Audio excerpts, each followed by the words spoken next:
எங்களை அதிகமாக நேசிக்கிற அன்பின் பரலோக பிதாவே, ஆதியும் அந்தமும் அல்பா ஓமேகாவும் ஆனவரே, உமக்கு கோடா கோடி ஸ்தோத்திரம் சொல்லி ஆண்டவரே, இந்த மதிய நேரத்தில் உம்முடைய பாதத்துக்கு வருகிறோம் அப்பா. தாயின் கருவிலை கண்டு பேர் சொல்லி அழைத்தவரே, உமக்கு நன்றியோடு துதிக்கிறோம் ஆண்டவரே. என் நாமம் தரிக்கப்பட்ட என் ஜனம் என்று சொன்னீரே ஆண்டவரே, உம்முடைய பிள்ளைகள் ஒருபொழுதும் வெட்கப்பட்டு போகாதபடி தேவ ஆவியினால் நிரப்பி இந்த பூமியில் ஒரு சாட்சியாய் வைத்தீரே, உமக்கு கோடா கோடி ஸ்தோத்திரம். நன்றி அப்பா. என் ஜீவனுள்ள நாட்களெல்லாம் நன்மையும் கிருபையும் தொடர என் தேவனாகிய கர்த்தர் கொடுத்த அன்புக்காக நன்றியோடு துதிக்கிறோம். மாத்திரமல்ல, உம்முடைய நாமத்தை மகிமைப்படுத்த இந்த நேரத்தை எனக்கு ஆயத்தப்படுத்தி ஆண்டவரே ஸ்தோத்திரம். அருமையான மகன் டேனியல் அப்பா அவர்களை ஏற்படுத்தி கொண்டு வந்ததற்காக நன்றி ஆண்டவரே. ஏதோ உம்முடைய நாமம் இந்த பூமியில் மகிமைப்பட அடிமையை தெரிந்து சாட்சியிலே கொண்டு வந்ததற்காக நன்றி அப்பா, நன்றி அப்பா, நன்றி அப்பா. இந்த நேரத்தில் கூட உம்முடைய நாமத்தை மகிமைப்படுத்த ஒரு சரணங்களை பாடி என்னுடைய சாட்சியை நீ சொல்ல என் தேவனாகிய கர்த்தர் இதயத்தில் நீ ஏற்கும்படியாய் செபிக்கிறேன்ப்பா. உம்முடைய சாட்சி உண்மையுள்ள சாட்சி.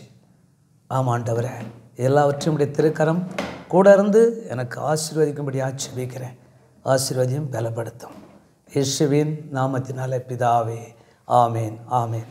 ஜெபிக்கின்ற நேரம் நினைவும் மனமும் மதுரமாகின்றதே.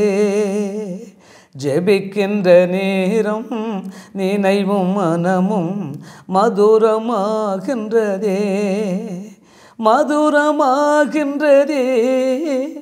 எங்கள் சுக வாழ்வு துளிர்க்கின்றதே, மதுரமாகின்றதே. எங்கள் சுக வாழ்வு துளிர்க்கின்றதே. ஜெபிக்கின்ற நேரம் நினைவும் மனமும் மதுரமாகின்றதே. தேன் கூடும் அதன் தெளித்தேனும் உன் வசனத்திற்கு ஈடாகுமா? தேன் கூடும் அதன் தெளித்தேனும் உன் வசனத்திற்கு ஈடாகுமா? உகந்த பலியாய் உயிர் கொடுத்தாலும் உன் அன்பிற்கு ஈடாகுமா? உகந்த பலியாய் உயிர் கொடுத்தாலும் உன் அன்பிற்கு ஈடாகுமா? உன் அன்பிற்கு ஈடாகுமா? உந்தன் பேரன்பிற்கு இணையாகுமா? ஜெபிக்கின்ற நேரம் நினைவும் மனமும் மதுரமாகின்றதே. அல்லேலூயா, ஸ்தோத்திரம் ஆண்டவரே. அப்பா உமக்கு நன்றியோட துதிக்கிறோம் சுவாமி, நன்றியோட துதிக்கிறோம் அப்பா. தாயின் கருவிலை கண்டு பேர் சொல்லி அழைத்த அன்பு தெய்வத்திற்கு நன்றி. கர்த்தருக்கு மகிமை உண்டாவதாக. கர்த்தருக்கு ஸ்தோத்திரம். என்னுடைய சாட்சிக்கு வருகிறேன். கர்த்தருடைய நாமம் மகிமைப்படுவதாக. சிதம்பரத்துக்கும் பக்கத்தில் நெடுஞ்சேரிப்புத்தூர் டி மடப்புறத்தில் நான் வாழ்ந்து கொண்டு இருக்கிறேன். எங்களுடைய குடும்பங்கள் ஒரு பிரபலமான குடும்பம். அந்த நேரத்தில் எங்கள் ஊரில் நாங்கள் பெரிய ஒரு பணக்காரங்களாக இருந்தோம். 150 காணி, அதாவது ஏக்கர்னா 100-200 போல் இருக்கும். இருந்தாலும் அந்த நேரத்தில் வசதி, அந்த சுற்று வட்டு கிராமமெல்லாம் நம்மளுக்கு தான் வந்து வேலை செய்கிறதோ போகிறதோ வரதோ எல்லாமே செய்வாங்க. அப்போது எங்கள் அப்பா வந்து பேர் ராமசாமி. அவர் பூசாரி, சாமியார். அதே போல் அந்த ஏரியா முழுவதும் அந்த கோயிலுக்கு தான் வருவாங்க வேண்டுதல் பண்ணுறதுக்கு. விக்கிரகத்தினுடைய கோயில், அதை எங்கள் அப்பா வந்து அதை வணங்கிக்கிட்டு இருந்து, என் கூட பிறந்தது 7 பேர் அண்ணன் தம்பி, 3 அக்கா தங்கச்சி பெண்கள். அதில் நானும் அதில் வந்து ஈடுபட்டு எங்கள் அப்பா கூட போனேன். ஆனாலும் கூட எங்கள் அப்பா பெரிய மந்திரவாதி, சூனியக்காரர். அது அவரால் எல்லாமே செய்வார். சூனியம், பிசாசனுடைய இதெல்லாம். அப்போது வந்து எங்களுக்கு ஒன்றுமே தெரியல. அவர் எங்களை தான் அதை பயன்படுத்தி கொண்டுகிட்டு வந்திருந்தார். ஆனாலும் அவர் அந்த நேரத்தில் எல்லாருமே சாமி சாமின்ட்டு பெரிய ஒரு முனிவர் போல் எல்லோரும் வந்து அவருக்கு அடிபணிவாங்க. அவர் அதே போல் அந்த பிசாசை வச்சு நல்லது கெட்டது செய்வார். இதில் வந்து எங்கள் 6 பேர் துணிச்சலாக இருக்க மாட்டாங்க, ஒரு பின்னால் போக மாட்டாங்க எங்கள் அப்பா பின்னால். ஆனால் நான் மட்டும் கொஞ்சம் துணிச்சலாக அவர் பின்னால் போவேன். ஏன் போவேன்னா, சுடுகாட்டுக்கு, அதாவது மயானத்துக்கு, அங்கே தான் சூனியெல்லாம் செய்வார். அப்போங்கும்போது நான் ஒரு நாள் இதை போல் கர்த்தருக்கு ஸ்தோத்திரம் வான்னு கூப்பிட்டாரு, போனேன். ஆனால் ஏன் போகிறேன்னு கேட்டால் காசு கொடுப்பார். எனக்கு அப்போ ஒன்றுமே தெரியாது, ஒரு மாதிரியாக. ஆனாலும் கூட நான் படித்தது என்ன, சிதம்பரம் டிஎல்சியில் படிச்சுக்கிட்டு இருந்தேன். அங்கே 8th ஸ்டாண்டர்ட் வரைக்கும் தான் பூதகணிங்கிற ஊர் சிதம்பரத்தில் பக்கத்துலேயே இருக்குது, வண்டிகட்டுக்கும் பக்கத்தில். அங்கே தான் அந்த டிஎல்சியில் தான் நான் படித்தேன். 8வது வரைக்கும் படித்தேன். அடுத்தது தான் நந்தனா ஸ்கூலுன்னு இருக்குது, அதில் போயிட்டு சேர்ந்து ஒரு 10th வரைக்கும் நான் படிச்சுட்டு அப்படி இருந்தேன். கர்த்தருக்கு ஸ்தோத்திரம். இதனாலேயே இவர் கூட வருவான்ட்டு என் படிப்புக்கு பணம் கட்ட மாட்டார், என்னான்னு கேட்க மாட்டார். என் படிப்பும் அந்த வாலிப நேரத்தில் வீணாக போச்சு. அதே போல் இவர் கூப்பிட்ற இடமெல்லாம் நான் போகிறேங்கிறதால இவன் தான் துணிச்சலாக வரான்னுட்டு ஒன்று கவனிக்கல. அதோட என் படிப்பு போச்சு.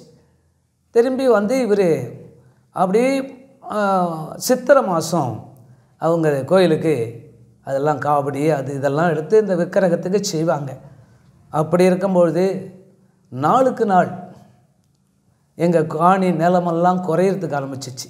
ஏன் அப்படிங்கும்போது இந்த விக்கிர கோயிலுக்கு இந்த வருஷம் ஒரு 50,000 60,000 செலவு பண்ணால் ஒரு காணியை தான் அடமானம் வைப்பார். அடுத்தது அந்த மறாவது வருஷத்தில் அதை விற்றுருவார். இப்படியா அந்த நிலம் பூரா கரைஞ்சி போச்சு. எங்கள் அப்பா கூட பிறந்தவங்க 5 பேர் 6 பேர் அண்ணன் தம்பி, அவங்களுக்கெல்லாம் பாகமாக பிரித்து கொடுத்துட்டாங்க. நாங்கள் மட்டும் பெரிய கல்லுவெடி இன்றைக்கும் இருக்குது.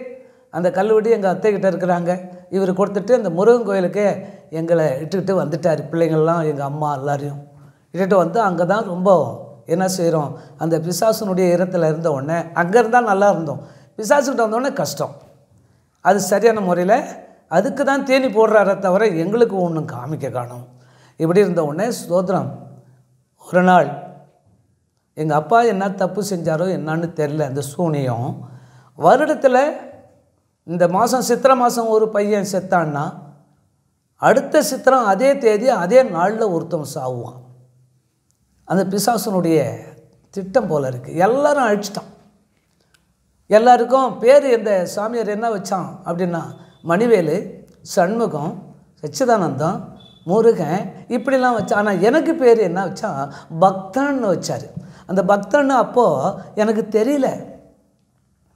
அப்போது அவர் பக்தன்னு வச்சோடனே, ஆனால் ஆண்டவரை ஏற்றுக்கொண்டதுக்கு பிறகு தான் பக்தன் யார், ரட்சகர் யார், பக்த ரட்சகன்னு வச்சார் எனக்கு. அப்போ புரியல. அப்படி இருக்கும்பொழுது இவர் கூப்பிட்ட ஒரு சுடுகாட்டுக்கு நெடுஞ்சேரிங்கிற ஊர், அந்த நெடுஞ்சேரிங்கிற ஊரில் போயிட்டு சுடுகாட்டில் உட்காந்து இவர் பண்ணிக்கிட்டு இருக்கிறாரு. என்கிட்ட நூல் ஒன்று கொடுத்தாரு, எட்டை பிடிச்சிட்டு உட்காந்துருக்கிறேன்.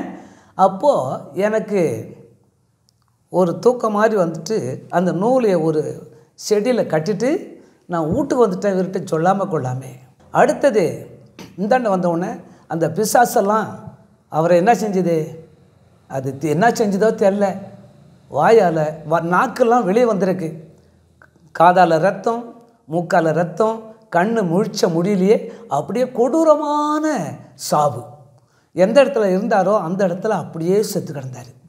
அப்புறம் என் தம்பிக்கிட்ட போய் இது போல் அப்பா போனார்ரா, நான் தான் வந்துட்டேன் அப்படின்னு சொன்னோடனே இங்கேருந்து போய் பார்த்தா அப்பா இறந்து அந்த கொடூரமான காட்சி, நாக்கெல்லாம் கீழே தொங்கி போச்சு, கண்ணெல்லாம் முழிச்ச மொழியே ரத்தம் வந்திருக்கு, காதால் ரத்தம், மூக்கால் ரத்தம், பயங்கரமாக. அது என்ன நடந்ததுன்னு எங்களுக்கு தெரியல. அதோட கட்டில் வச்சு நாங்கள் தீட்டு வந்து அடக்கம் பண்ணிட்டோம். இதில் மறுபடி இவர் இறந்ததுக்கு பிறகு பட்டு பட்டு பட்டு பட்டுன்னு சொன்னால் அப்படியே ஒன்றுமே இல்லாத போச்சு. எங்கள் அம்மா செத்தாங்க, என்ன வட்டியும் ஒன்றும் இல்லை. அந்த 6 பேரும் 6 வருஷத்தில் செத்துட்டோம். கர்த்தருக்கு ஸ்தோத்திரம். இதில் நான் கொஞ்சம் துன்மார்க்கேன், குடிகாரன். அந்த நேரத்தில் பயங்கரமான சண்டை வாங்குவேன், பயங்கரமான 10 ரூபா கொடுத்தா ஒருத்தனை அடினா அடிச்சிடுவேன். என்னுடைய வயசில் நான் அடியும் வாங்குவேன், அடி கொடுத்தாலும் நான் கொடுத்துருவேன். அப்படி நல்லா ட்ரிங்கில் சாராயம் பயங்கரமாக குடிப்பேன். அதை குடிச்சிட்டு நெடுஞ்சேரி கடத்தலில் கலந்தா அந்த பாய்ங்கள்லாம், அந்த கடைக்காரங்கள்லாம் ரொம்ப திட்டுவாங்க. அதை நான் காதில் வாங்க மாட்டேன். அதே போல் வாழ்க்கையில் ஒரு நாள் நான் இதெல்லாம் போயிடுச்சு, என்ன செய்யட்டும் அப்படின்னு சொல்லிட்டு நான் எங்கள் பங்காளி வீட்டுக்கு போய் வாசப்பில் நின்னாலும் கதவை சாத்திடுவாங்க, தண்ணி கொடுக்க மாட்டாங்க. ஒரு வேளை சாப்பிட்லாமே அப்படின்ட்டு போய் நிற்பேன். என்ன பார்த்தோன்னே இன்றைக்கி சாப்பாடு போட்டால் நாளைக்கு நம்மளையே அடிக்க வருவான், ஏச வருவான்ட்டு அவங்க சோறு கூட கொடுக்க மாட்டாங்க, கதவை சாத்திடுவாங்க. இதெல்லாம் நினச்சி பார்க்கும்பொழுது ஒரு நாள்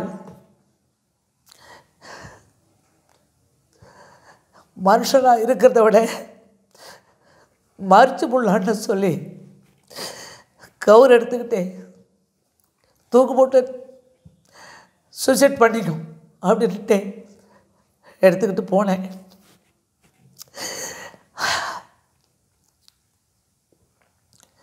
மரத்தில் ஏறி கவுத்தை சுருக்கு போட்டு கட்டிட்டு என் கழுத்துக்கு இப்படி மாட்ட போகிறேன். அப்போது வாய்க்காலில் தாழங்காடு, தாழ மரம், அந்த இதிலேருந்து ஒரு குரல் வந்தது. மணி 2 மணி பகல், ஒருத்தர் நடமாட்டம் இல்லாத. அப்போ தான் போனால் நம்ம ஏதாவது தூக்க மாட்டாங்க, செத்துடலாம் அப்படின்ட்டு போனேன். அந்த குரல் வந்தது, பக்தா நான் உன்னோடு இருக்கிறேன், என்ன செய்கிறாய், போ திரும்பி வீட்டுக்கு அப்படி என்று சொல்லிட்டு அந்த குரல் வந்தது. அதற்கு பிறகு யாரோ பார்த்துட்டாங்க, நம்ம இன்னைக்கு சாகக்கூடாது, நாளைக்கு பார்த்து கொண்டு திரும்பி வந்து அந்த கவுத்தை எடுத்து இடையில கட்டிக்கிட்டு திரும்பி வீட்டுக்கு வரேன். அப்போது அந்த படித்துறையில் ட்ராக்ஸு, அப்போ ட்ராக்ஸுனால் என்னன்னு தெரியாது, ஆண்டவருடைய வார்த்தை. இந்த கட்டு ஒரு ட்ராக்ஸ் கட்டி 4 பக்கமாக லப்பர் பாண்ட் போட்டு சுற்றி நான் இறங்கி கால் கழுவ போகிற குளத்தில் அந்த மேலேயே இருக்குது, அதில் சிலுவை போட்டிருக்கு. சரி, இது யாரும் தெரியலன்னு பார்த்தா வெளில யாருமே இல்லை அந்த இடத்துல, அந்த ட்ராக்ஸ் கட் மட்டும் இருக்குது. அது ட்ராக்ஸுன்னு நான் ஆண்டவரை ஏற்றுக்கொண்ட பிறகு தான் இந்த ட்ராக்ஸ் ஆண்டவருடைய வார்த்தைன்னு புரியுது. அப்போ எனக்கு ஒன்றும் தெரியல. அதை கூடுவெளி சாவடியிலேருந்து நெடுஞ்சேரி ஓரத்தில் வந்து டீல்ஸ்காரவங்க அவங்க குடியிருக்கிறாங்க. அவங்கக்கிட்ட கிறிஸ்துவர் தானே, அவங்க இயேசுவை ஏற்றுக்கொண்டது தானே, அவங்கள்ட்ட கொண்டு கொடுத்துருன்ட்டு அதை நான் அப்படியே எடுத்துக்கிட்டு அந்த அம்மாக்கிட்ட இன்றைக்கி இருக்கிறாங்க. எனக்கு சாட்சி சொல்ல, நான் மந்திரவாதியாக இருந்தது, எங்கள் அப்பா பொண்ணுக்கு நானும் மந்திரவாதியாக இருந்தேன், அப்பா மந்திரவாதியாக இருந்தது, இதை போல் கொடூரமான காட்சியெல்லாம் இருந்தது. அந்த அம்மாவுக்கு எல்லாம் தெரியும். அதே போல் இந்த வார்த்தைகளை ஆண்டவர் பேசின வார்த்தையை அப்படியே போய் சொன்னேன். அப்போ தான் சொன்னாங்க, இன்றைக்கும் இருக்கிறாங்க புருஷ மனைவி, அவங்க மருமகன் கூட பாஸ்டர் தான். போய் சொன்ன உடனே அந்த அம்மா என்ன சொன்னாங்க, எப்பா நீ பெரிய ஒரு ஆண்டவர் ஒரு ஊழியக்காரனை உன்னை மாற்ற போகிறாரு அப்படின்னு சொன்னாங்க. ஆனால் அந்த ஊழியக்காரவங்க இன்னும் சொன்ன உடனே எனக்கு ஊழியன்னு சொன்னால் என்னான்னு புரியலையே அப்படின்ட்டு அவங்கள திட்டிட்டு, நான் உங்கள்கிட்ட சொன்னால் என்னைக்கிட்ட வந்து நீங்கள் எப்படி பேசுகிறீங்களே அப்படின்னுட்டு அப்படியே அந்த ட்ராக்ஸ் அவங்கள்கிட்ட கொடுத்துட்டு போயிட்டேன். இப்போ அவங்க வந்து என் மவன் அப்படிங்கிறாங்க. அப்பயே முடிச்சு அப்படி உடனே திரும்பி வந்து கொஞ்ச நாள் இதே ஊரில் மாணிக்கராஜ்னு நெய்வேலியே இருக்கிறாங்க, பாஸ்டர் தான். அவங்க மூலியமாக தான் நான் ஊழியக்காரனா என்னை மாற்றினார். எப்படின்னு கேட்டால், அவர் நெடுஞ்சேரிக்கு வந்திருந்தார் ஊழியத்துக்கு. அப்போது இவர்கிட்ட நான் சண்டை வாங்கி பேசிட்டேன். அப்போ தான் இவர் என்ன, பயப்படாத தம்பி, உன்னோட நான் இருக்கிறேன், கவலைப்படாத, நான் உனக்கு என் கூட இருந்தேன்னா உன்னை ஊழியக்காரனாக மாற்றுறேன் அப்படின்னா அவர் இட்டுட்டு போய் சாமுவேலுங்கிறவர்கிட்ட ஒப்பு கொடுத்து, சாமுவேல் தான் எனக்கு உடன் ஊழியக்காரராக அவர் வச்சுக்கிட்டு நல்லா கொஞ்சம் நான் பாட்டு பாடுவேன், நல்லா படிச்சிடுவேன். நான் பைபிள்லாம் ரொம்ப அப்பயே சொன்னால் செய்வேன். அப்படி இருக்கும்பொழுது அவங்கக்கிட்ட தான் நான் வளர்ந்தேன். ஆவிக்குரிய தகப்பன் சாமுவேல் தான். நெய்வேலியிலேருந்து நெடுஞ்சேரி புத்தூரில் அவர் சர்ச் வச்சுருக்கார், இன்றைக்கும் நடக்குது. அவங்க தான் எனக்கு தாயின் தகப்பனுமாக இருந்து அவங்க நல்ல வழியை நடத்தி காமிச்சாங்க. அதோட நான் ஆண்டவரை அதுலேருந்து ஏற்றுக்கிட்டு அவருக்கு ஊழியம் செய்து அப்புறம் அவர் மூலியமாகவே வெளியில் வந்து ஊழியத்துக்கு அவர் எடுத்துன்னு போவார். கூடவே போய் அவருக்கு எனக்கு வேண்டிய எல்லா காரியத்தையும் அவர் என்ன செய்கிறார், உடன் ஊழியக்காரராக என்னை வச்சுக்கிட்டார். யார்? எங்கள் சாமுவேல் ஐயா. அவர் ஒரு பிள்ளை மேலே பிள்ளை போல் என்னை வச்சுக்கிட்டார். அப்போது அவருக்கு எல்லாத்தையும் எனக்கு அப்பயே பாடல், ஜெபம், படிப்பு எல்லாம் அருமையாக எனக்கு ஏன்னா இப்படிலான்ட்டு வழியை செய்து கொடுத்தாரு. அவர் தான் ஞானஸ்தானம்லாம் கொடுத்தாரு. எனக்கு ஃபஸ்ட்டில் இருந்த பேர் பக்த ரட்சகன். ஆனால் ஐயா எனக்கு பேர் என்னான்னு கேட்டு அதை நான் அழிக்கலை அப்படின்னு சொல்லிட்டு டேவிட் பக்தன் அப்படின்னு ஐயா வச்சுட்டார். அதிலேருந்து ஆண்டவர் எனக்கு அந்த பேரை கொடுத்தாரு. அப்போது எனக்கு பக்தன் யார், டேவிட் யாருன்னுங்கிறதெல்லாம் தெரியாது. ஆனால் ஆண்டவருக்குள்ளே வந்ததுக்கு பிறகு தான் அருமையாக டேவிட் யார், ரட்சகர் யார், பக்தன் யாருங்கிறதெல்லாம் நான் புரிஞ்சுக்கிட்டேன். அல்லேலூயா சொல்லி அப்படிங்கும்போது கர்த்தருக்கு ஸ்தோத்திரம். எங்கள் வீட்டில் பயங்கரமான எங்கள் அப்பா மந்திரக்காரர், சூனியை வைக்கிறவர், விக்கிரக ஆராதனைக்காரர். அப்படி இருக்கும்பொழுது கர்த்தருக்கு ஸ்தோத்திரம். ஆனால் அந்த இதில் என் கூட பிறந்தது 6 பேர், என்னை சேர்த்து 7 பேர், 3 அக்கா தங்கச்சி. அல்லேலூயா ஸ்தோத்திரம். ஆனாலும் கூட அப்போ நான் வந்து கொடுமையாக இருப்பேன். ஏன் எங்களுக்கு வந்து எங்கள் ஊரில் வந்து 150 காணி நிலம், கல் வீடு, பயங்கரமான எங்கள் அப்பா கூட பிறந்தது 6-7 பேர் அண்ணன் தம்பி. இப்படிலாம் கர்த்தருக்கு ஸ்தோத்திரம். அந்த திமிரு வாட்டத்தில் குடி, பயங்கரமான குடி, போதை, யாரை கண்டாலும் அடிக்கிறது, யாரை கண்டாலும் சண்டை வாங்கிறது. இப்போது எனக்கு வயசு 73, 73 வயசாகுது எனக்கு. கர்த்தருக்கு ஸ்தோத்திரம். அப்படி இருக்கும்போது அந்த திமிரு வாட்டத்தில் எல்லாம் ஒரு 10 ரூபா கொடுத்து அவனை அடிறானா அடிச்சிடுவேன். அல்லேலூயா ஸ்தோத்திரம். அப்படிலாம் வாழ்ந்த குடும்பத்தில் எங்கள் அப்பா மந்திரவாதி ஆச்சா, அந்த விக்கிரக கோயிலை வச்சுக்கிட்டு அவர் எல்லாம் பெரிய பெரிய தவறுலாம் செய்வார். ஆனால் தவறுன்னு எனக்கும் தெரியாது, அவருக்கும் நான் துணை போவேன். ஆக அவர் சூனியம் செய்வார். எங்கே செய்வார்? சுடுகாட்டில் தான் செய்வார், மயானத்தில். கல்லறைங்கிறது இது வேறு, அது கிறிஸ்துவ கல்லறை. ஆனால் இங்கே சுடுகாடு சுடலைன்னு சொல்லுவாங்க. அங்கே தான் இவர் போய் செய்வார். எங்கள் 6 பேரும் வரமாட்டாங்க. அவர் கூப்பிட்ற இடத்துக்கு நான் தான் போவேன். நான் கொஞ்சம் துணிச்சலாக இருப்பேன். அப்போ போகும்பொழுது இப்படிலாம் பண்ணும்பொழுதே எங்கள் அப்பா அந்த இடத்துல உள்ளூர்லேயே வந்து அந்த விக்கிரக கோயிலை வச்சுக்கிட்டு எல்லாம் அந்த ரவுண்டிங் பூரா அங்கே நாடகம் வச்சுருவார். நாடகம் வச்சு கூத்து பார்க்குறதுக்கு எல்லாம் வந்து கூட்டிடுவாங்க. சாப்பாடு, போக்குவரத்து எல்லாம். ஏன்னு கேட்டால் வருஷத்துக்கு ஒரு காணியை விற்று அந்த கோயிலுக்கு செய்வார். அப்படி ஒருத்தரும் அவர்கிட்ட நிற்க முடியாது. அப்படியெல்லாம் இருந்துட்டு கர்த்தருக்கு ஸ்தோத்திரம். நான் படித்தது டிஎல்சி, சிதம்பரத்துக்கும் பக்கத்தில் பூதகணிங்கிற இடத்துல டிஎல்சி அந்த ஸ்கூலில் தான், கிறிஸ்துவ ஸ்கூலில் தான் நான் படித்ததேன். அடுத்தது அது 8th ஸ்டாண்டர்ட் தான் படிக்கும்போது 8th ஸ்டாண்டர்ட் 8வது வரைக்கும் தான் இருந்தது. அடுத்தது நந்தனா ஸ்கூலுக்கு போயிட்டான். ஆக அப்பயே வந்து ஆண்டவர் என்ன எங்கள் அம்மா வயிற்றுலேயே என்னுடைய புள்ளன்னு அவர் தெரிச்சிட்டாப்பர் இருக்கு. அதனால்தான் அப்படி. அதே போல் 4க்கு 4 வருஷத்துக்கு வருஷம் எங்கள் அண்ணன் தம்பிலாம் ஒரு வருஷத்தில் ஒருத்தன் சாவும். அதெல்லாம் போயிட்டு 2வது சொத்து போச்சு, சுதந்திரம் போச்சு, வீடு போச்சு, எல்லாம் போயிடுச்சு. எங்கள் அம்மா இருந்தாங்க, எங்கள் அண்ணன் தம்பிலாம் இருந்துட்டாங்க. அப்பயே வந்து எங்கள் தங்கச்சிலாம் கட்டி கொடுத்துட்டாங்க, அக்கா தங்கச்சிலாம். இவர் மட்டும் இருந்து மந்திரம் செய்யறது என்னை தான் கூப்பிட்டு போவார். நான் ஒரு நாள் என்ன செஞ்சேன், சுடுகாட்டில் உட்காந்துருக்கும்போது மயானத்தில் இவர் சுத்தேரி என்னென்னமோ வச்சுட்டு ஒரு நூல் கொண்டாந்து என் கையில் கொடுப்பார். அந்த நூலை பிடிச்சிக்கிட்டு இருப்பேன். அவர் எல்லாத்தையும் முடிச்சுட்டு வருவார். இதே போல் நார்மலாக ஒரு நாள் என்ன செஞ்சேன், இவர் அதே போல் செஞ்ச உடனே அந்த நூலை என்ன செஞ்சிட்டேன், அதை ஒரு செடி உள்ள கட்டிட்டு நான் தூக்கம் வருதுன்னு வந்துட்டேன். அன்னைக்கு தாங்க இவர் சாவுறாரு. எப்படி சாவுறாரு, என்ன அடித்ததோ என்ன போனதோ என்னன்னு தெரியல. அப்படியே இந்த நாக்கு வந்து கீழே கிடக்கு, ரத்தம் ஓடுது, கண்ணால் ரத்தம், மூக்கால் ரத்தம், காதால் ரத்தம். ஆமாங்க, அப்படியே ரத்தம் வந்து முறைச்சி போய்ட்டு எந்த இடத்துல கிடக்கிறாரோ அந்த இடத்துல விரைச்சி கிடக்கிறார் அந்த சுடுகாட்டிலே.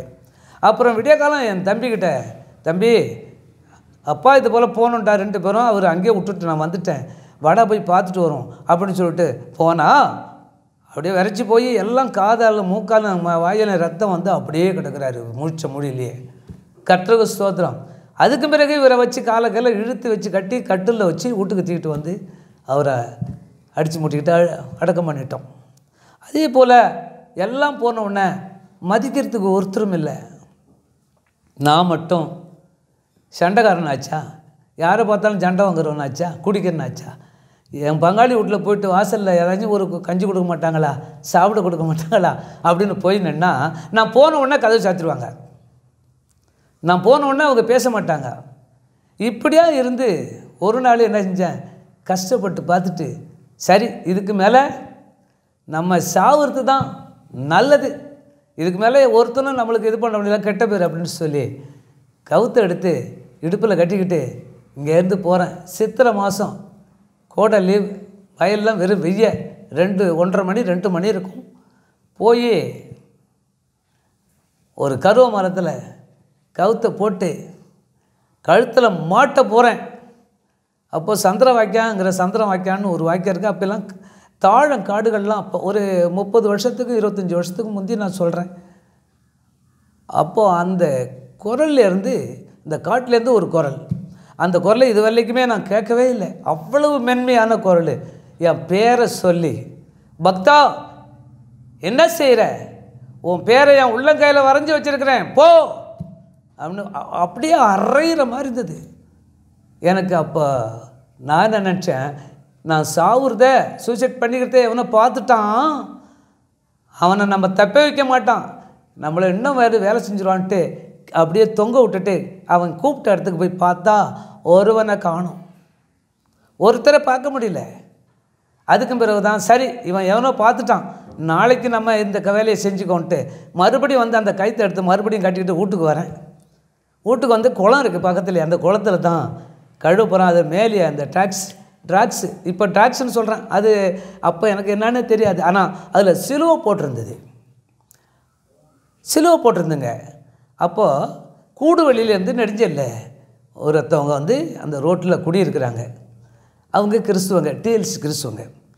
அப்போ எனக்கு தெரியும். அப்போ இந்த இதை கொண்டாந்து அவங்கள்ட்ட கொடுப்போம். இன்றைக்கே இருக்கிறாங்க எனக்கு சாட்சி. புருஷ மனைவி பிள்ளைங்கள்லாம் எல்லாம் குடும்பமே இன்றைக்கி அப்போ நடந்த இருந்து கதையை அவங்கள்ட்ட சொன்னது போனது வரலாம் இன்றைக்கி எனக்கு உண்மையான சாட்சி இருக்கிறாங்க. கர்த்தருக்கு ஸ்தோத்திரம். நான் எங்கள் அப்பா போனது பிறகு நான் மந்திரம் செய்யறதுக்கு ஆரம்பிச்சிட்டேன். மந்திரம்னா அவர் செஞ்சது நெசமாக பொய்யா, நான் பொய் தான். காசு வாங்குவேன், கனமாக ஏமாற்றுவேன், எல்லா வேலையும் பயங்கரமான இது. ஆனால் கொஞ்சம் எனக்கு தெரியும், அதில் பயப்படுற மாதிரி இப்படி செஞ்சு மக்களை ஏமாற்றிக்கிட்டு இருந்தேன். அது நல்லா புரிஞ்சுது. சரிட்டு ஒரு நாள் இந்த இது போல் கூப்பிட்ட உடனே, அம்மா இந்த ட்ராக்ஸு கட்டியில் சிலுவை போட்டிருக்கு, இதை நீங்கள் வச்சுங்க, அந்த ட்ராக்கு நீங்கள் தானே கிறிஸ்துவங்களாக இருக்கீங்க அப்படின்னுட்டு அவங்கள்ட்ட கொடுத்தேன். அப்போ இந்த விஷயத்தை பூரா அந்த அம்மாக்கிட்ட சொல்கிறேன். அம்மா இப்படி அழுதுகிட்டு சொல்கிறேன். இது போல் இன்றைக்கி இருக்கிறாங்க என் மகன்னு சொல்லுவாங்க. அப்போ போயிட்டு இவங்க கிட்ட, தம்பி இவ்வளவும் சொல்லிட்டேன், நாங்கள் குடும்பமாக தலைமுறையாக இருக்கிறோம், ஆண்டவர் எங்கள் பேரை சொல்லி கூப்பிடலை, ஆனால் உன்னை கூப்பிட்ருக்காரே, ஆண்டவர் உன்னை ஊழியக்காரனாக மாற்ற போகிறாரு அப்படின்னு சொன்னாங்க அந்த அம்மா. அப்போது நான் வந்து இவங்க சொல்கிறாங்களேன்ட்டு அப்போ என்னான்னு தெரில, ஏம்மா ஒன்றுகிட்ட சொன்னால் என்னம்மா ஊழியம் கீழியான் அப்படி இப்படிங்கிறப்பம்மா அப்படின்னு சொல்லிட்டு நான் கடத்தருக்கு போயிட்டேன். அப்போதுமா நாங்கள் சிறு பிள்ளையிலேருந்து நாங்கள் செய்கிறோம், ஒரு வார்த்தை கூட கேட்கல, ஆவியானவர் ஒன்றுகிட்ட பேசியிருக்கிறாருப்பா அப்படின்னு சொன்ன உடனே அது எனக்கு பெருசாக நினைக்கல.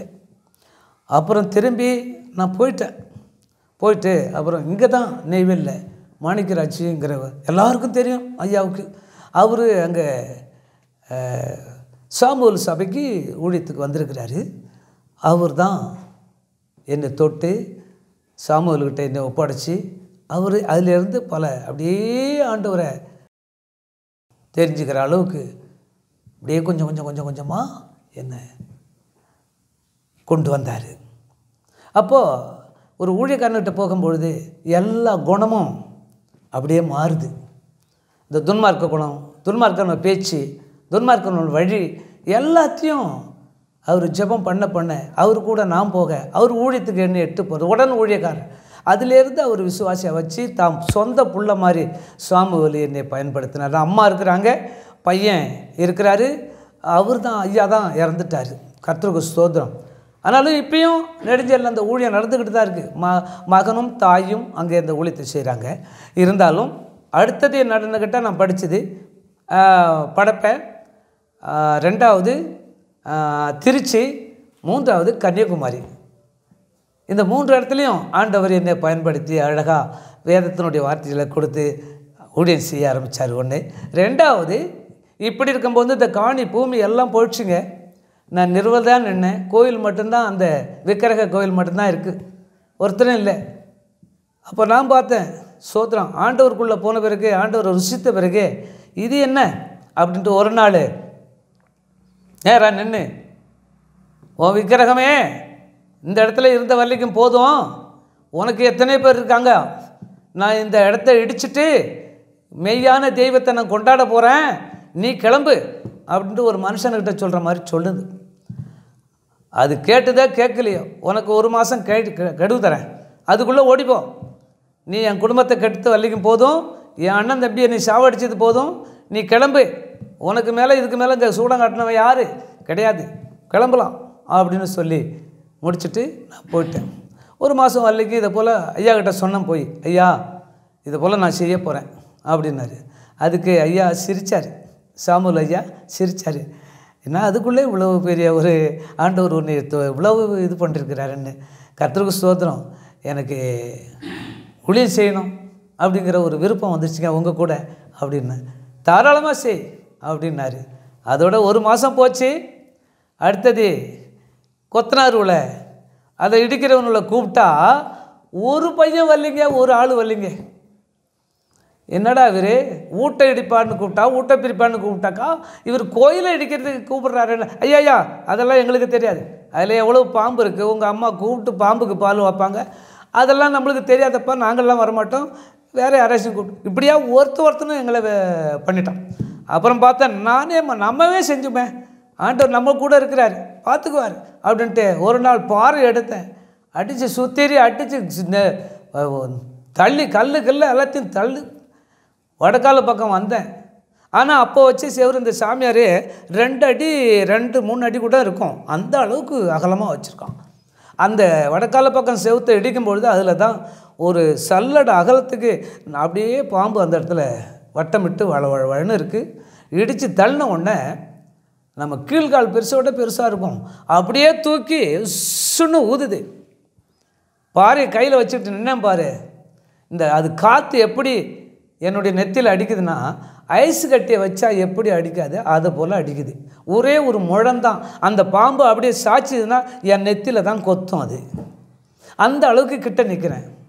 ஆனாலும் எனக்கு பயம் வந்து போச்சுங்க. ஏன், நான் மாமிசத்தில் தானே இருக்கிறேன், மனுஷன் தானே, அந்த பயம் வந்துடுச்சு. பயம் வந்தாலும் அந்த நேரத்தில் எனக்கு ஆண்டவர் கொடுக்கப்பட்ட வேத வசனத்தை பாருங்கள், 91ஆம் சங்கீதத்தை எனக்கு நினைப்பு வருதுங்க. அல்லேலூயா. அப்போ நினைப்பு வரும்பொழுது எனக்கு ஒரு உற்சாகம் வந்த மாதிரி பயம் போயிடுச்சு. அப்படியே கண்ணை மூடிட்டேன், கண்ணை மூடி ஜெபிச்சுக்கிட்டே இருக்கிறேன். கண்ணை மூடி ஜெபிச்சுக்கிட்டு இருக்கும்போது அந்த பாம்பு எப்படி உள்ளே இறங்குனதுன்னு எனக்கே தெரியல, கீழே இறங்கி போச்சு. அப்படியே ஒன்றும் செல்ல. ஆனாலும் கூட எனக்கு பலன் இல்லை, நிற்க பலன் இல்லை, கை காலெலாம் அப்படியே சத்து இல்லை, அது மாதிரி உடச்சிடுற மாதிரி அப்படியே நிற்கிறமா இல்லை இருந்தாலும் தெரியல, அப்படியே உட்காந்துட்டேன் நான். அந்த அளவுக்கு ஆயிடுச்சு என் உடம்பு. நான் உள்ளதை சொல்கிறேங்கய்யா, என் சாட்சி. அப்படியே ஒன்றுமே இல்லை. 1 மணி நேரம் உட்காந்துருக்கேன். ஊரே என்ன சொல்லிக்குது, ஆகா அந்த பதக்கத்தை, ஏன்னா பட்ட பேர் பதக்கம் எனக்கு, அந்த பதக்கத்தை அந்த பாம்பு இப்படி பார்த்தோம், அது முடிஞ்சு போச்சு, அவர் கொத்திருக்கும், அவன் செத்துருப்பான் அப்படின்னு அந்த சனங்கள்லாம் வந்து ஆட்கள் சனங்கள் பசங்கள்லாம் வந்து பார்க்கணும். நான் தென்னை மரம் சுற்றி தென்னை மரம் இருக்குது, அந்த தென்னை மரத்தில் சாஞ்சிக்கிட்டு உட்காந்துருக்கேன். இங்கே வந்தாங்க, ஏன்பா நான் செத்துட்டேன்னா, எங்கள் அப்பா ஏசப்பா இருக்கிறாரு, என்னை சாவ விட மாட்டாங்க, நீ முதல்ல போங்க, வெளியில் போங்க நீங்கள் அப்படின்னு இப்படியே சொல்கிறேன். ஆஹா இவன் திமிரு இன்னும் அடங்கலை அப்படின்ட்டு போகிறாங்க. திரும்பி ஆண்டவருக்கு நன்றி சொல்லிட்டு அன்னைக்கு அதோட விட்டேன். மறுபடியும் இந்த பாம்பு எங்கே போச்சோ அதோட தெரில. அதோட மறாவது நாள் தொடர்ந்து அந்த வேலையை செய்கிறேன். கிட்டத்தட்ட ஒரு 100 பாம்பு போல் அந்த இடத்த விட்டு பின்னால் காடு, அந்த காட்டுக்கு ஓடுது. இதோட சரிதான், ஓடுங்க, இயேசுவின் நாமத்தினால ஓடுங்க அப்படின்ட்டு ஜெபம் பண்ணி அந்த இடத்துல அந்த எல்லை பூரா தண்ணி தெளிப்பேன், ஆண்டவருடைய ரத்தத்தை ரத்தமாக மாற்றி தெளிப்பேன். அப்படி தெளித்து எல்லாத்தையும் தரமட்டமாக ஆக்கி இதெல்லாம் வேலை நடக்கும்பொழுது என் பங்காளிலாம் ஒன்று சேர்ந்து போலீஸ் ஸ்டேஷனில் என்ன செஞ்சானுவா, கேஸ் கொடுத்துட்டானுவோம். கோயில் இடித்து என்னமோ ஒரு இயேசு கோயிலை கட்ட போகிறாருங்க, எங்களுக்கு கோயில் வேணுங்க, விற்கிறக்கு கோயிலை இடிக்கிறாருங்க, அப்படி இப்படின்னு என்னென்னமோ அவனுக்குள்ளே காசு சேர்த்து போலீஸ் ஸ்டேஷனில் கொடுத்து எனக்கு போலீஸ் வருது, 2 போலீஸ் 3 போலீஸ். ஓ ஐயா பதக்கம், நான் தாங்க ஐயா, இது போல் கோயில் அடிக்கிறேன் ஐயா கூப்பிட்டு வர சொன்னாங்க. வரங்க ஐயா அப்படின்ட்டு இந்த பைபிள் தான், இந்த பைபிள் மட்டும் கையில் எடுத்துக்கிட்டு இங்கேருந்து போகிறேன். இங்கேருந்து போன உடனே ஏட்டு என்னாச்சாரு, என் கழுத்தில் அவர் பெரம்பை வச்சு தள்ளுறாரு என்ன படி ஏறத்துக்குள்ளே. அப்படின்னா நான் கேட்டேன், ஏங்க நான் கொலை பண்ணிட்டேனா, திருடிட்டேனா, இல்லை கொள்ளை அடிச்சிட்டேனா, இல்லை வேறு ஏதாச்சும் பண்ணிட்டேனா, என் கழுத்தில் தள்ளி நான் தான் வரணும்ல, அப்புறம் கழுத்தில் தள்ளி கையை வச்சு ஐயா தள்ளுறேன் எஸ்ஏ வந்து ஏயா என்னையா அப்படின்னு, இது போல் நான் படியேறி வரேங்க, தள்ளுறாருங்க இவர், அவன் தான் காசு வாங்கியிருக்கானே அப்படின்னு. அப்புறம் யோ கம்முன்னு போயா நீ போய் அப்படின்னு சொல்லிட்டு என்ன கொண்டு அந்த இரும்பு குகையில் போட்டு கேடி ரவுடி எல்லாம் போட்டு அடிக்கிற ரூமில் போட்டாங்க ஐயா. உள்ளே இருக்கிறேன், ஆனால் உள்ளே போனேன்னே தவிர லாக் பண்ணிட்டாங்க. நான் போனோடனே நான் என்ன செய்யிட்டேன், எனக்கு பயம் இல்லை, ஆனால் ஆண்டவருடைய வேதம் இருக்குது, வேதத்தை எடுத்து மஞ்சு நெஞ்சில் வச்சுக்கிட்டு முட்டி போட்டு ஜெபிக்க ஆரம்பிச்சிட்டேன். ஜெபிக்க ஆரம்பித்த உடனே அந்த ஏட்டு இப்படி வந்து பார்த்தாரு. பார்த்துட்டு ஐயா யார் எஸ்ஐகிட்ட போய், ஐயா அவன் மந்திரக்காரன்னு சொல்கிறாங்க, மந்திரம் செய்கிறாங்க, போய் உள்ளே உட்காந்துக்கிட்டு ஸ்டேஷன் என்ன ஆக போதே தெரியலங்கிறான். அல்லேலூயா ஸ்தோத்திரம். அப்போ வந்து அவர் வந்து எதிர்த்து இப்படி பார்த்துட்டு, யோ என்னையா அவர் மேலேயே போய் தப்பாக சொல்லிகிட்ருக்குற, அவர் ஊழியக்காரர் அவர் பாஸ்டர் இருக்கார், அவர் ஜாம் பண்ணிகிட்ருக்கார், போ அப்புறம் பேசிக்கும் போ, அவர் முடியட்டும் அப்படின்ட்டு இவர் போய் அவர் ரூமில் உட்காந்துட்டார். இவன் முன்னால் போன கர்த்தருக்கு ஸ்தோத்திரம். கொஞ்சம் நேரம் கழித்து உள்ளே போய் இங்கேருந்து வந்தார். என்னை தொட்டு கூட பார்க்கலிங்க, இப்படி மேலே கூட கை வைக்கல, பெரம்பு எடுத்துகிட்டு வந்தார் கழிய. இங்கே ஒரு உதை அங்கே ஒரு உதை, 4 பக்கமும் செவுத்தில் தான் அடிக்கிறாரு, கீழே உதைக்கிறாரு, முந்துன்னு சத்தம் கேட்குது. அவனுக்கு என்ன வாங்கட்டும் இதோட காலி, இவன்லாம் கோயிலெலாம் அந்த சர்ச்செல்லாம் பிரிச்சுட்டு ஓட்டுருவான் அப்படின்னு சொல்லிட்டு நிற்கிறான். ஆனால் இவர் போய் ஏய் ஏட்டா நிற்கிறீங்க, 4 அடி விட்டவுடனே அவன் உயிர் இருக்கா செத்துட்டான் என்னான்னு தெரியல, போங்கடாங்க அப்படின்ட்டு கடத்தருக்கு தொட்டுவிட்டு இங்கேருந்து ஏட்டையா கூப்பிட்டு, யோ ஏட்டையாங்க வா அவர் போய் பாரு அப்படின்னோடனே நான் பட்டி கம்முன்னு தான் உட்காந்துருந்தேன். அப்புறம் அவர் உட்காந்துருக்காருங்க அப்படின்னு, சரி வா அப்படின்ட்டு இவரை போய் சொல்லிட்டு அவர் எஸ்ஏ வந்து என்ன இந்த வலது பக்கத்தில் இப்படி தோலை தொட்டு, சார் ஏந்திரிங்க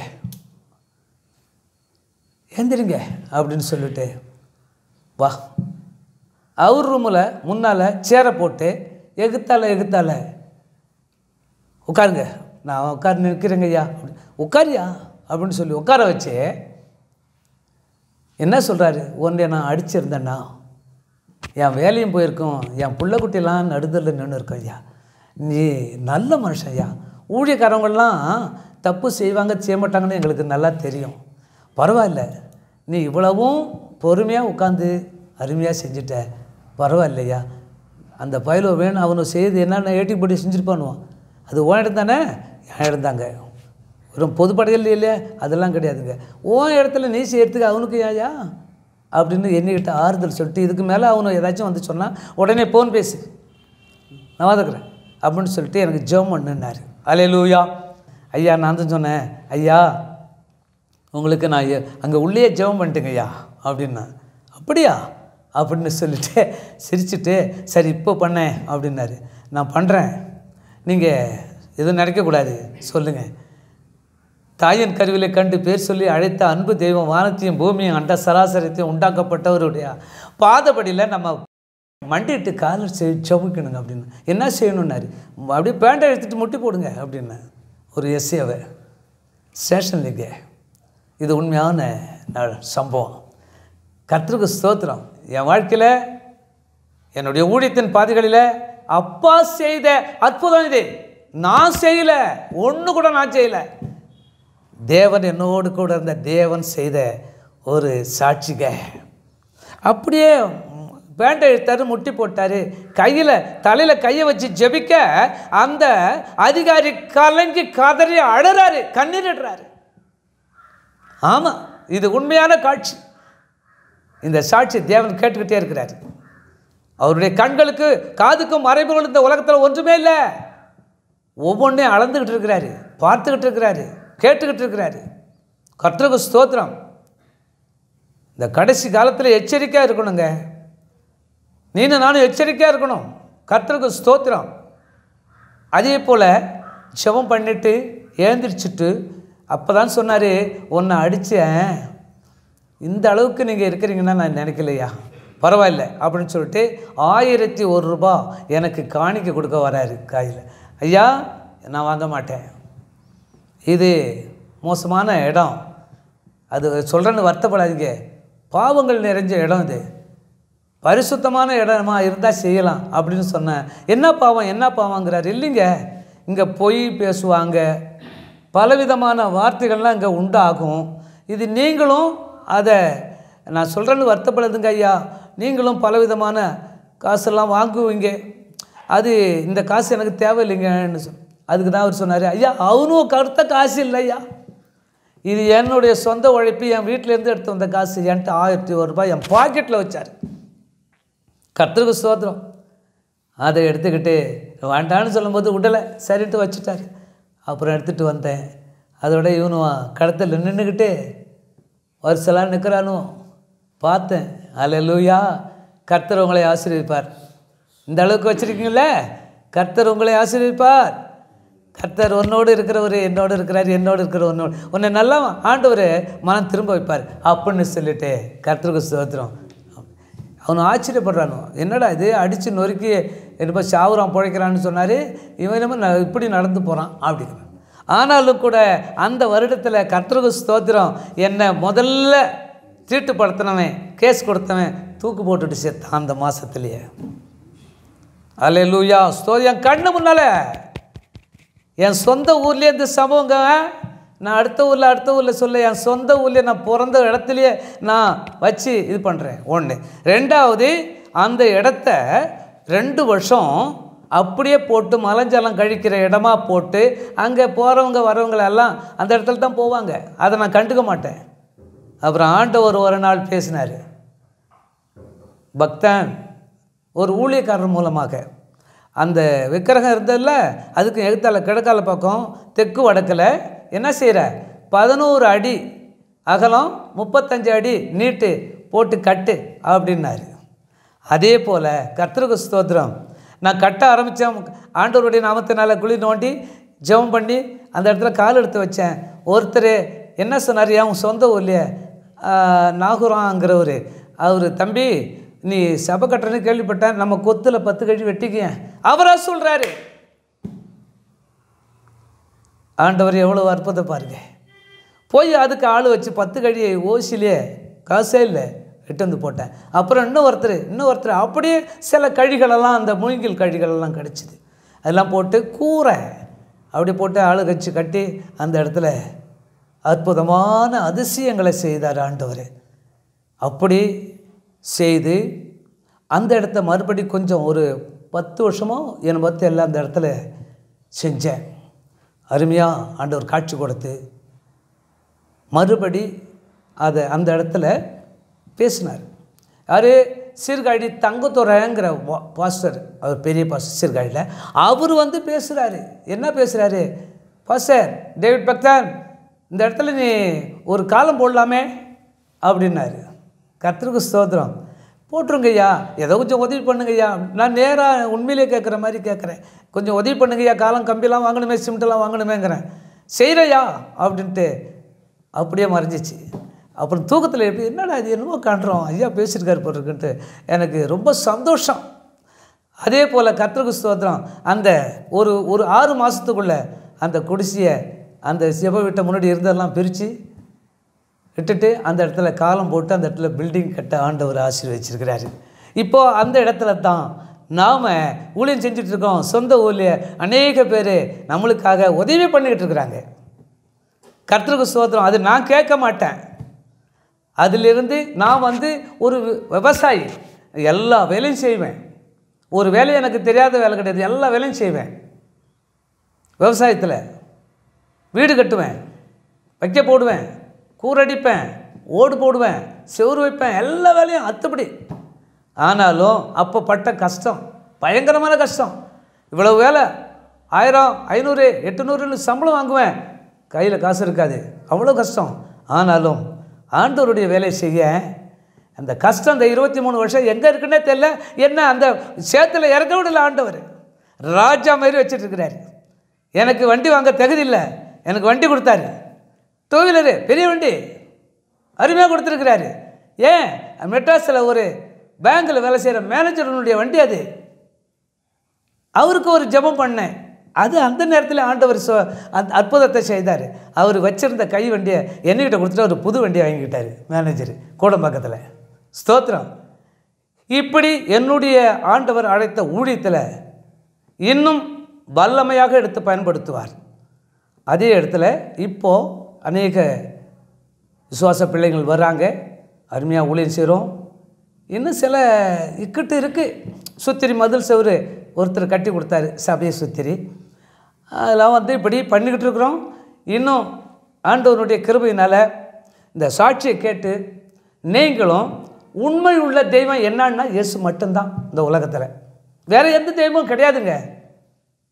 எல்லாம் போலி, கல்லும் மண்ணும் மரம். பொழுது வரைக்கும் நீ அதுக்கிட்ட நின்று பேசினாலும் சரி, காது இருக்குது, கண் இருக்குது, மூக்கு இருக்குது, வாய் இருக்குது, கை காலெல்லாம் இருக்குது, ஒன்றும் பேசாது. அது எப்படியோ அப்படியா அந்த மனுஷன் இருக்கிறான். உண்மையான இடத்துக்கு வர்றதுக்கு முடியல. இது கடைசி காலம்.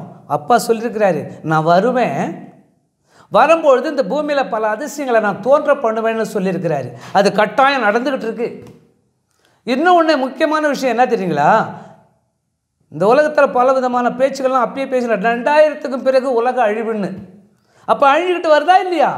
நாட்டுக்கு நாடு சண்டை, சுனாமினால் பேரழிவு, உலக சண்டை, வெட்டு கொலை. இப்போ ஒரு வடக்க ஒரு நாட்டில் கிறிஸ்தவர்கள்லாம் எவ்வளோ பாடுபடினார் பார்த்தியா? ஸ்தோத்திரம். இதெல்லாம் நடக்கும். ஆனால் நம்ம என்ன செய்கிறோம்? கொஞ்சத்தில் உண்மையாக இருக்கும்பொழுது அதிகத்தில் அதிபதியாக மாற்றுகிற தேவனாகிய கர்த்தர் நம்ம கூட இருக்கிறார். கர்த்தர் இந்த நேரத்தில் இந்த சாட்சியை உங்ககிட்ட பரிமாறி சொல்ல ஆண்டவருடைய சித்தமே தவிர இது என்னுடைய சித்தம் ஒன்றுமே இல்லை. கர்த்தருக்கு ஸ்தோத்திரம் இல்லையா? அதே போல் மென்மேலும் இந்த என்னுடைய சாட்சியை கேட்டு அருமையான மக்கள், அருமையான வாலிப பிள்ளைங்க, வாலிப சகோதரி, வயதில் முதிர்ந்தவங்க, சிறு பிள்ளைங்க எல்லாம் ஆண்டவரை ஏற்றுக்கொள்ளுங்க. கட்டாயம் உங்கள் வாழ்க்கை பூ போல மலரும். இதுதான் கடைசி நேரத்தினுடைய வாழ்க்கை. இதை நீங்கள் கைவிட்டுறக்கூடாது. இதை கைவிட்டால் போச்சு. அருமையான தானியேல் ஐயா ஒரு வார்த்தை, 4 வார்த்தை சொல்லியிருக்கிறார். அந்த 4 வார்த்தை என்னன்னா, அப்படியே பசுமரத்தில் அடித்த ஆணி போல் வாழ்க்கையில் தான் அப்படியே நடந்தது. இதே போல் அதுதான் இந்த நேரத்தில் ஆண்டவர் இந்த சாட்சியை அருமையான சகோதரன் மூலமாக உங்கள்கிட்ட பகிர்ந்து, ஆண்டவர் என்னோட திட்டமில்லை, அவருடைய திட்டமில்லை, எங்கேயோ இருந்து வந்து முகம் தெரியாத இந்த இடத்துல ஆண்டவருடைய நாமத்தை சாட்சியாக சொல்ல எனக்கு கொடுத்த கிருபைகளுக்காய் அவர் நல்ல ஒரு ஆண்டவருடைய ஆசீர்வாதத்தை பெற்று இதே போல் இன்னும் உலகம் முழுவதும் மக்களுக்கு எடுத்து உரைக்க அவர் ஒரு உலகத்தினுடைய ஒளியாக ஆண்டவர் செய்வார் என்று நான் விசுவாசிக்கிறேன். கர்த்தருக்கு மகிமை உண்டாவதாக. ஆண்டவருக்கு சோதரம். அதுதான் என்னுடைய வாழ்க்கையில் ஒரு பாடலை பாடினேன். அப்பாவை சுற்றி தினம் நான் வருவேன், அவருக்கு ஓயாமல் முத்தம் ஒன்று நான் தருவேன். அப்பாவை சுற்றி தினம் நான் வருவேன், உமக்கு ஓயாமல் முத்தம் ஒன்று நான் தருவேன். நித்தம் நித்தம் உன் பேரை சொல்லி வருவேன், நித்தம் நித்தம் உன் மேலே ஆசைப்படுவேன். நான் நித்தியத்தில் சேர்த்ததில்லே சேர்த்துப்படுவேன், நான் நித்தியத்தில் சொர்க்கத்திலே சேர்க்கப்படுவேன். அப்பாவை சுற்றி தினம் நான் வருவேன், உமக்கு ஓயாமல் முத்தம் ஒன்று நான் தருவேன். இயேசுவை பார்த்திட ஆசைப்படுவேன், இயேசுவை பார்த்திட ஆசைப்படுவேன். உமது வார்த்தையை கேட்டு நான் நடப்பேன், கிருபை கிடைத்ததால வாழ்ந்திடுவேன். நான் ஆடிப்பாடி எப்பொழுதும் துதித்திடுவேன். அப்பாவை சுற்றி தினம் நான் வருவேன், அப்பாவுக்கு ஓயாமல் முத்தம் ஒன்று நான் தருவேன். கர்த்தருக்கு ஸ்தோத்திரம். நான் வந்து அந்த நந்தனா ஸ்கூலில் படிச்சுக்கிட்டு இருக்கும்போது எங்கள் அண்ணன் அதில் வாத்தியாராக இருந்தார்.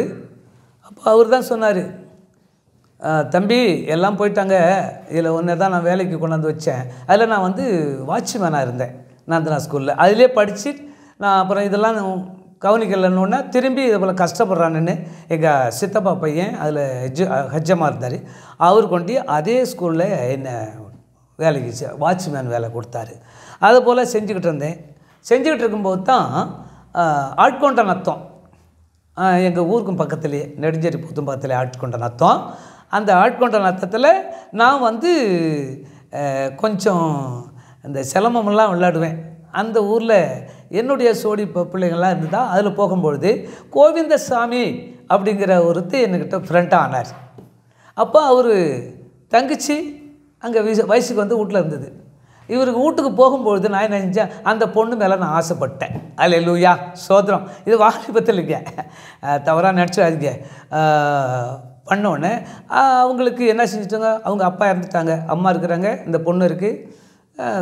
இவருக்கு என் மேலே எனக்கு கொடுக்க ஆசை. இந்த இடத்துல வந்து ஏசு எனக்கு எதுன்னு தெரியாது. அப்போது ஏசு தெரியாத ஒரு காலகட்டத்தில் தான் இப்படி நான் கல்யாணத்துக்கு பிறகு தானே அப்புறம் ரொம்ப கஷ்டப்பட்டு தானே நான் வந்து அப்புறம் அப்பாவை நான் ஏற்றுக்கிட்டேன். அதுக்கு பிறகு தான் இந்த சமாச்சாரம். கர்த்தருக்கு ஸ்தோத்திரம். அப்போது அவர் கொடுத்து அப்புறம் நான் அந்த என் மனைவி இப்போ இருக்காங்களே, அவங்க வந்து லவ் பண்ணி தான் நான் மேரேஜ் பண்ணேன். என் மனைவி பேர் அமராவதி. கர்த்தருக்கு ஸ்தோத்திரம். இப்போது சாராள்னு வச்சுருக்கிறேன். அவங்களுக்கு ஞானஸ்தானம் கொடுத்துட்டு சொல்கிறேன். அதில் எனக்கு வந்து அன்பாக இருந்தோம், ஆசையாக இருந்தோம், பாசமாக இருந்தோம்.